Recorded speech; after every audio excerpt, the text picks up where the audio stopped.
नमस्कार दोस्तों। आज हम लोग जो एमपीपीएससी 2024 की जो परीक्षा है उसको लेकर जो नया सिलेबस एमपीपीएससी ने इंट्रोड्यूस किया है प्रीलिम्स का, उस पर चर्चा करेंगे। प्रीलिम्स में देखा जाए तो प्रीलिम्स में बहुत ज़्यादा ऐसा अंतर नहीं है। अगर कंपेयर करें मेंस से तो मेंस में काफ़ी अंतर आता है। प्रीलिम्स में देखा जाए तो कुछ स्पेसिफिक चेंजेस हैं और हम उसको समझेंगे और इसके साथ ही हम ये प्रयास भी करेंगे कि प्रीलिम्स की जो रणनीति इसकी क्या होनी चाहिए नए सिलेबस के अकॉर्डिंग सबसे फुल प्रूफ। तो मैं सबसे पहले आपको बता दूं कि जो प्रीलिम्स के जो सिलेबस को है 10 यूनिटों में विभाजित किया गया है और ये जो 10 यूनिट हैं इनमें आपके जो बेसिक एमपी की जो 5 यूनिटें हैं, 3 स्पेसिफिक एमपी की यूनिटें हैं और 2 यूनिटें ऐसे हैं जैसे आपका राज व्यवस्था का है और अर्थव्यवस्था है। ये दोनों को इंडियन और एमपी में कंबाइन करके दिया गया है।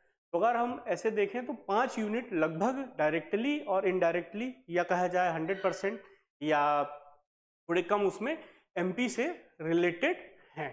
तो यहाँ पर ये चीज़ स्पष्ट कर देना बहुत ज़रूरी हो जाता है कि एमपीपीएससी का जो एग्ज़ाम है वो आज भी उसी ट्रेंड पर होगा जिस ट्रेंड पर पहले होता आया है। पहले ट्रेंड क्या था?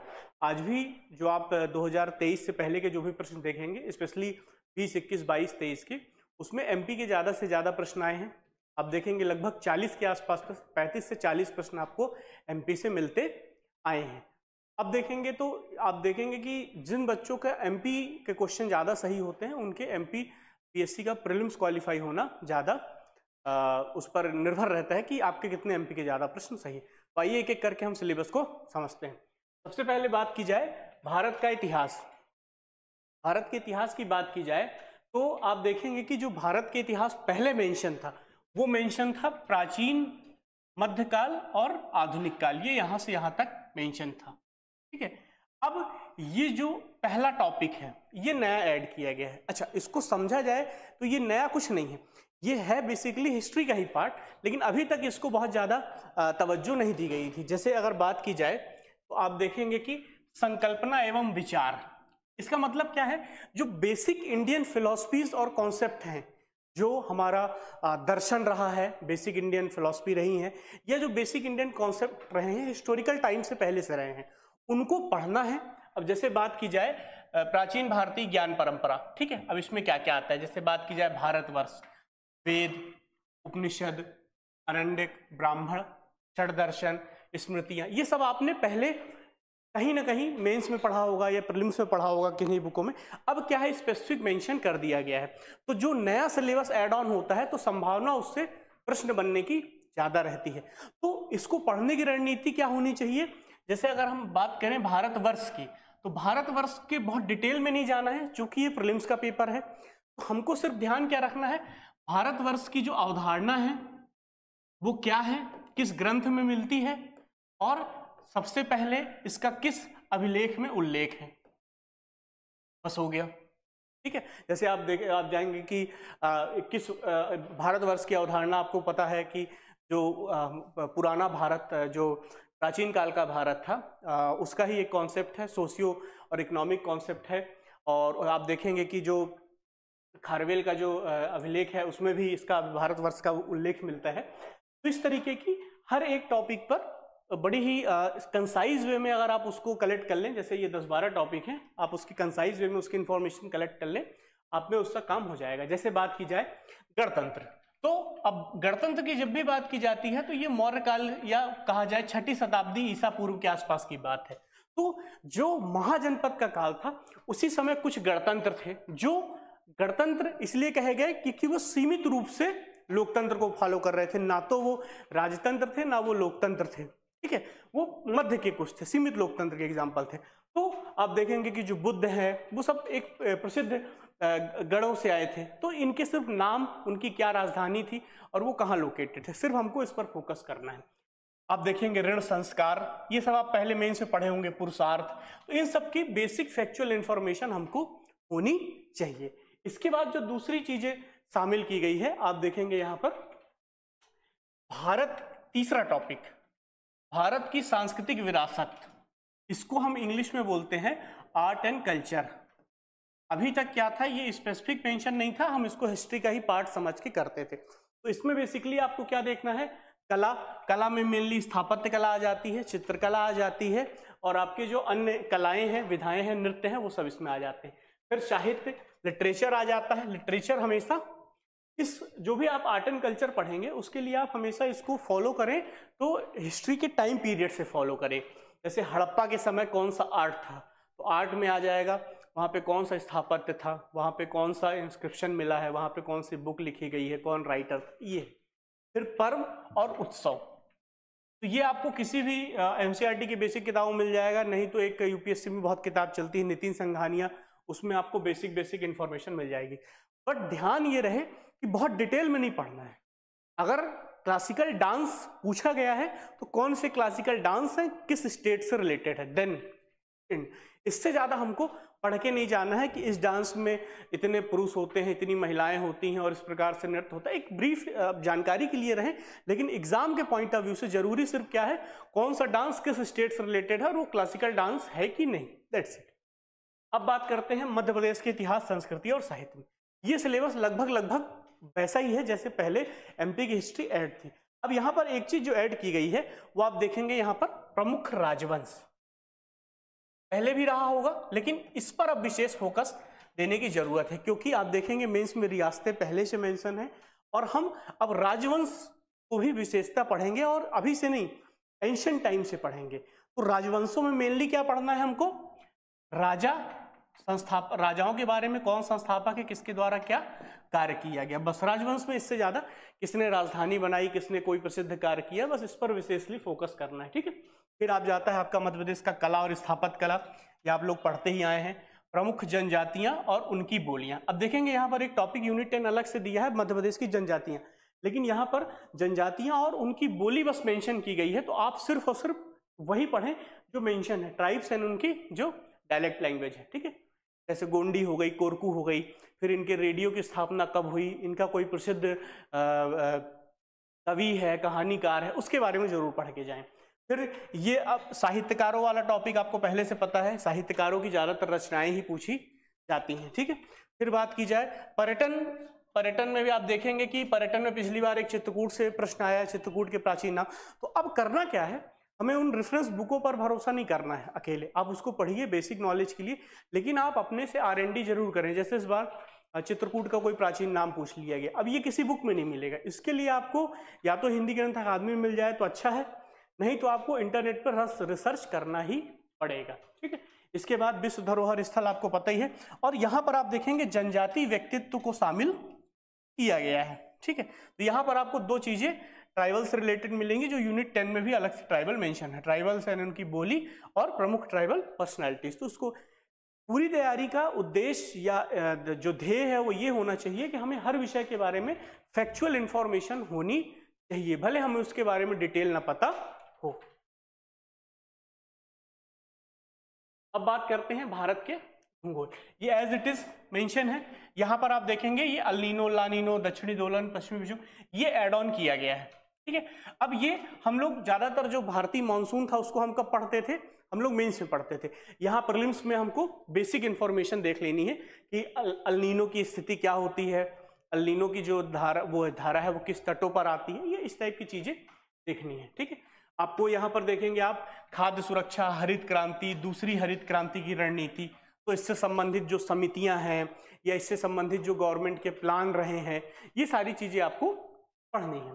फिर आप देखेंगे यहाँ पे ऊर्जा के पारंपरिक और गैर पारंपरिक स्रोत, तो पारंपरिक स्रोतों पर तो हमारा फोकस रहता है, लेकिन आप देखेंगे अभी जितने भी एग्जाम होते हैं उसमें सबसे ज्यादा फोकस होता है गैर पारंपरिक स्रोत। तो गैर पारंपरिक स्रोत के एग्जाम्पल क्या क्या है, सौर ऊर्जा, पवन ऊर्जा, और उसमें मध्य प्रदेश में कौन सा प्लांट कहाँ पर है और किसकी कितनी उत्पादन क्षमता है, इस तरह की चीजें आपको ध्यान रखनी है। अभी तक आप देखते थे कि जो आपदा प्रबंधन था वो कहाँ मेंशन था, मेंस में, लेकिन यहाँ भी आपको मेंशन किया गया है। तो इससे भी आपको ज्यादातर फैक्चुअल प्रश्न मिलेंगे कि आपदा प्रबंधन अधिनियम कब आया, उसमें कौन कौन से ऑर्गेनाइजेशन है, स्टेट लेवल पे क्या है, सेंट्रल लेवल पे क्या है, और भारत में प्रमुख चक्रवात। अब देखिए ये जो प्रश्न है ना, इसमें आप अगर चक्रवात के बेसिक कॉन्सेप्ट को नहीं भी पढ़े ना, अगर आप पढ़ते हैं तो बहुत अच्छा है, नहीं भी पढ़ते हैं तो आप ये देखें लिखा क्या है, भारत के प्रमुख चक्रवात, मतलब आपको पिछले 5 वर्षों में जो जो भारत में चक्रवात आए हैं उनके आप नाम याद कर लें और किस तटों पर आए, आपका काम इतने में हो जाएगा। अब ये जनसंख्या वृद्धि, जनसंख्या हमारे लिए ये भारत की जनसंख्या हम लोग पढ़कर जाते ही थे, वितरण घनत्व ग्रामीण व नगरीय प्रवास। ये तो बेसिक जो आपकी ज्योग्राफी है वो पढ़नी है, और साथ में जो अलग से टॉपिक दिए हैं इनको थोड़ा थोड़ा विशेष ध्यान देना है, ठीक है। अब बात करें, देखिए मैंने रेड मार्क जिस पर लगाया है उसमें एमपी मेंशन है। तो अभी हम बात कर रहे थे भारत के भूगोल की, अब बात करते हैं मध्य प्रदेश के भूगोल की। तो मध्य प्रदेश का भूगोल भी वैसा ही मेंशन है जैसे पहले हुआ करता था, इसमें बहुत ज्यादा चेंजेस नहीं आए हैं, ठीक है। लेकिन आप देखिए जो प्रश्न बनाने की उनका तरीका है वो बहुत ही सिलेबस ओरिएंटेड रहता है। जैसे अगर सिलेबस में लिखा है कि मध्य प्रदेश के प्रमुख खनिज संसाधन, तो आप देखेंगे वो खनिज संसाधनों से प्रश्न पूछेंगे कि फला खनिज बॉक्साइट कहाँ पाया जाता है। फिर आप देखेंगे जल संसाधन, सिंचाई व सिंचाई परियोजनाएं। अब आप देखेंगे सिंचाई परियोजनाओं से प्रश्न आपको मिलेंगे। तो सबसे इंपॉर्टेंट, सबसे बड़ा मार्गदर्शक आपका, सबसे विश्वसनीय मार्गदर्शक आपका ये सिलेबस होता है, तो ये ध्यान रखें। उद्योग आपसे पूछे जा रहे हैं, तो एमपी की ज्योग्राफी में ऐसा कोई बहुत ज्यादा चेंजेस नहीं है। अब बात किया जाए कि जो पॉलिटी है, तो पॉलिटी को इन्होंने दो सेक्शन में डिवाइड किया है। अब देखते हैं यहां पर इन्होंने तीन चीजों को एक साथ मिला दिया है। आप देखेंगे पहले जो राष्ट्रीय व प्रादेशिक संवैधानिक संविधिक आयोग व संस्थाएं थी, ये यूनिट 10 में अलग से था, अब ये इसी का पार्ट हो गया है। ऊपर आपकी बेसिक पॉलिटी है, बेसिक जो पॉलिटी होती है अपनी बेसिक कॉन्स्टिट्यूशन है वो है, और बाद में आप देखेंगे यहाँ पर एमपी का जो संवैधानिक व्यवस्था है, राज्यपाल, मंत्रिमंडल, विधानसभा, उच्च न्यायालय, तो इनके आपके अनुच्छेद पता होने चाहिए। फिर इनकी एक लिस्टों से बहुत प्रश्न आए हैं कि कौन सा उच्च न्यायालय के मुख्य न्यायाधीश नहीं रहे हैं, कौन राज्यपाल रहे हैं, मुख्यमंत्री ने, इस प्रकार से पीएससी प्रश्न पूछता आया है।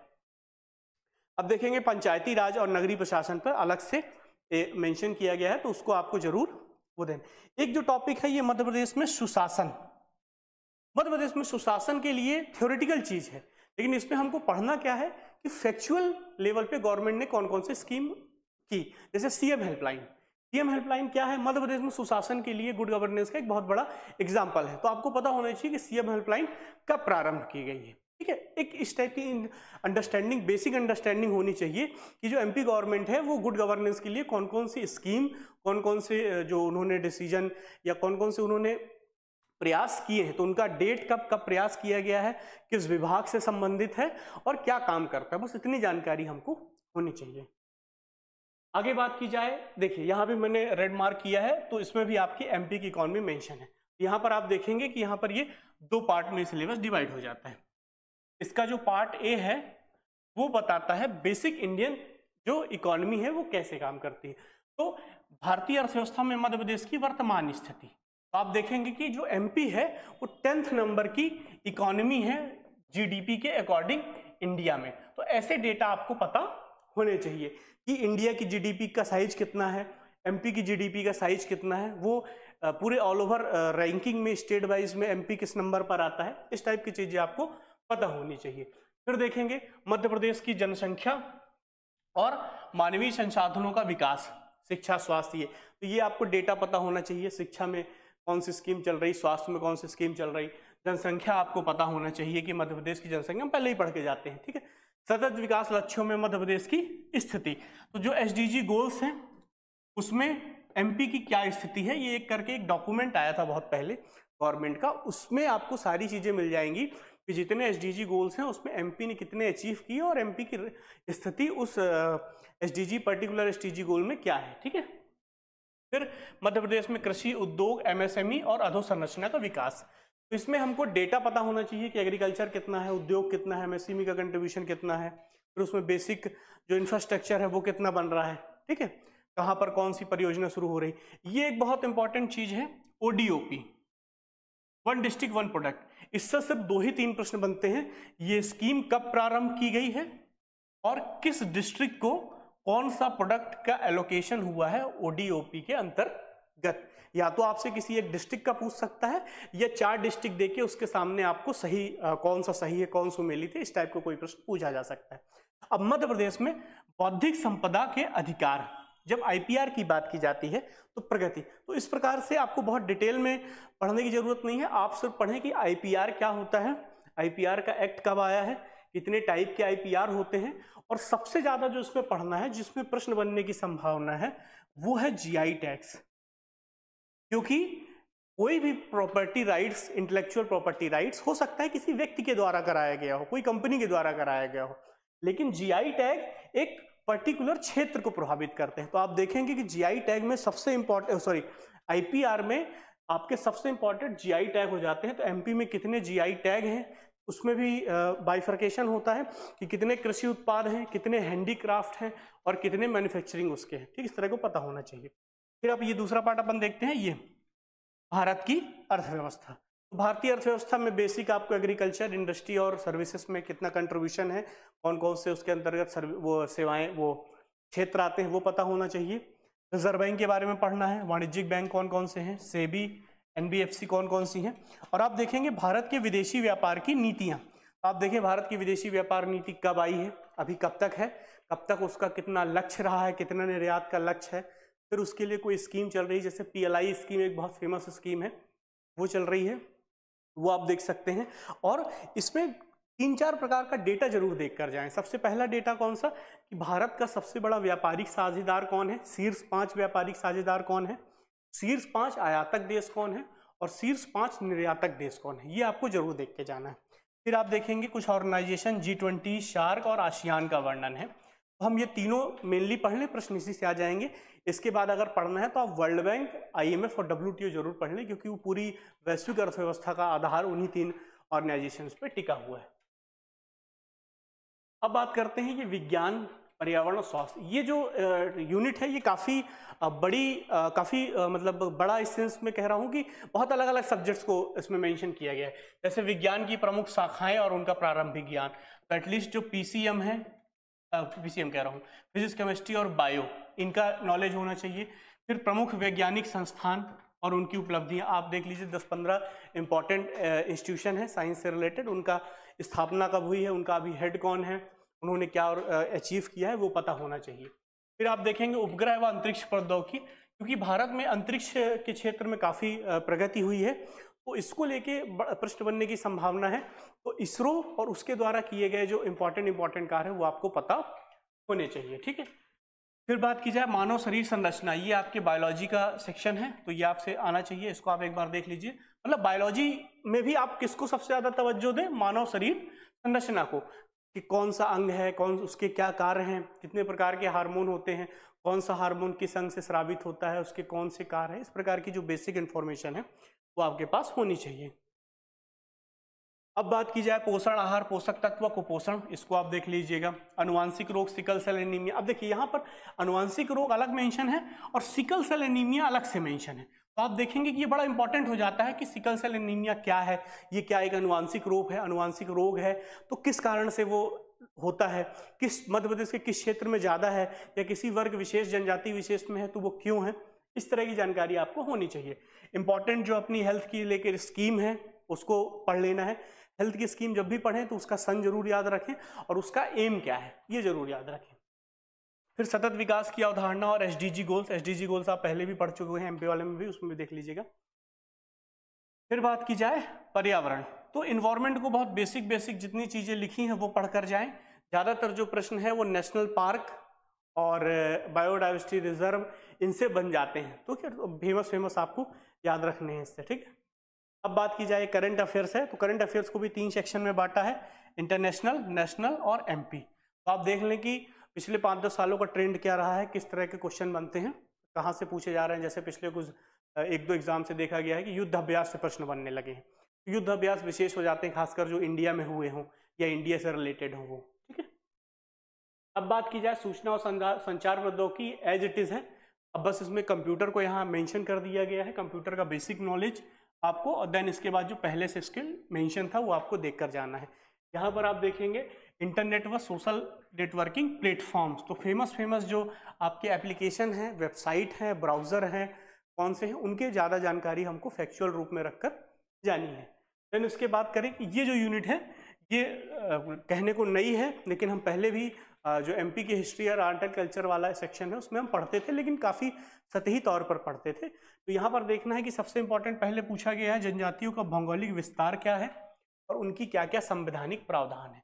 अच्छा, भौगोलिक विस्तार में आप डेटा ढूंढने का प्रयास करें कि जैसे हमारे पास डेटा सिर्फ इतना रहता है कि किस जिले में जनजाति जनसंख्या कितनी है, लेकिन एक विशेष जनजाति की जनसंख्या किस जिले में कितनी है, अगर आपसे पूछा जाए कि भील जनजाति की जनसंख्या किस जिले में सर्वाधिक है, अगर वो पूछा जाए कितने प्रतिशत है, घटने से बढ़ते क्रम में लगाइए, तो वो नहीं मिलता। तो आप वो इंटरनेट की मदद से वो चीज़ें आप कलेक्ट करके अपने नोट्स को ऐड ऑन कर सकते हैं।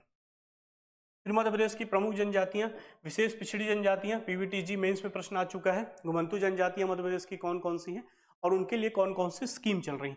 जब भी बात योजनाओं की होती है तो योजनाओं के दो ही चीजें बड़ी इंपॉर्टेंट होती हैं, कब प्रारंभ हुई और उसका उद्देश्य क्या है, वो योजना पर्टिकुलर किस उद्देश्य के लिए बनाई गई है। ये दो चीजें अगर आप कर लेते हैं तो आपकी स्कीम वाला सेक्शन खत्म हो जाता है। फिर जनजाति संस्कृति की बात करें तो क्या क्या परंपराएं हैं, विशिष्ट कलाएं हैं, त्योहार हैं, उत्सव हैं, भाषा है, होली है, साहित्य है। ठीक है, तो ये जो अब जैसे अपन बात किया जाए तो गोल गधेड़ो क्या है, भगोरिया पर्व कैसे है, तो ये सब बेसिक इंफॉर्मेशन आपको चाहिए। फिर मध्य प्रदेश की जनजातियों की भारतीय स्वतंत्रता आंदोलन में योगदान और राज्य के प्रमुख जनजातीय व्यक्तित्व, ये मैंने बोला हमने वहां भी देखा था, हिस्ट्री वाले सेक्शन में भी देखा था। यहाँ पर भी आपको देखना है कि जो फेमस ट्राइबल पर्सनालिटीज हैं जिन्होंने फ्रीडम फाइट में योगदान दिया है और भाग लिया है, तो वो याद रखना है कि एक व्यक्ति किस जिले से था, किस ट्राइबल समूह से था और उसने किस समय भाग लिया है, किस घटना में संबंधित है। ये 3-4 चीजें आप कर लेंगे तो आपका काम हो जाएगा। फिर मध्य प्रदेश की लोक संस्कृति व लोक साहित्य, तो आप देखेंगे लोक संस्कृति में क्या क्या सारी चीजें आती हैं, उनका जो लोकल डांस है, लोकल आर्किटेक्चर है, लोकल जो भी उनकी पर्व मनाए जाते हैं, वो सारी चीजें इसमें समाहित की गई हैं। तो कुल मिला के बात की जाए प्रीलिम्स के सिलेबस की, बहुत ज़्यादा ऐसे चेंज नहीं है, लेकिन हाँ चीज़ों को एलोबरेट कर दिया गया है, चीज़ों को बहुत व्यवस्थित कर दिया गया है। जैसे एक पर्टिकुलर पहले ऑर्गेनाइजेशन का constitutional and non constitutional organization का एक अलग से यूनिट होती थी, अब उसको पॉलिटी में मेंशन कर दिया गया है। ट्राइबल्स पहले हम एक अलग से उस नहीं पढ़ते थे, अब उसकी एक अलग से यूनिट बना दी गई है। तो ये एक सिलेबस का एक ओवरऑल एक एनालिसिस है जिसका उद्देश्य सिर्फ ये है कि बच्चे बहुत ज़्यादा भयभीत ना हो।